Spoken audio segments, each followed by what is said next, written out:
Lyft. And I meet a whole lot of people. I love doing Lyft too. People like, why the hell you doing Lyft? You got businesses and do this. That ain't the point. Like, I do it for many reasons. But I just had a young guy taking him to his family house. He 21, new J's on. I'm preaching to him. I told him it was all in divine order. He was supposed to ride with me. But within that ride, I had to change his mindset. You know what I'm saying? Because he was like everybody. He was like, bro, he was like, man, I appreciate you, man. Thank you. Because I didn't look at life that way. I said, yeah, you probably got about 50 pair of shoes at home. You only can put on one pair at a time. I said, there's people out here who ain't got no feet, bro, who wish they just had feet, not even shoes, but feet. I said, we cry about a new pair of shoes that's coming out, and we ain't even wore all the shoes we got. Yeah. And there's people out here who don't got shoes or need shoes. I say, you ever think about going out here and blessing somebody? I said, yeah, you work, earn your money.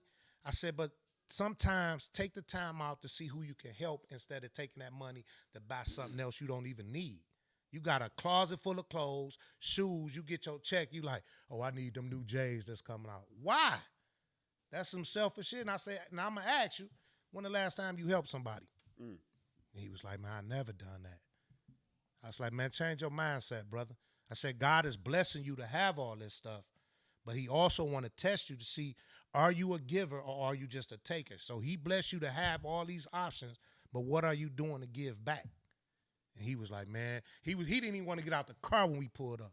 He was like, well, what's your Instagram and all that so I can follow you? I want to keep up with you. And he said, you mentor kids. He said, I love for you to continue to mentor me.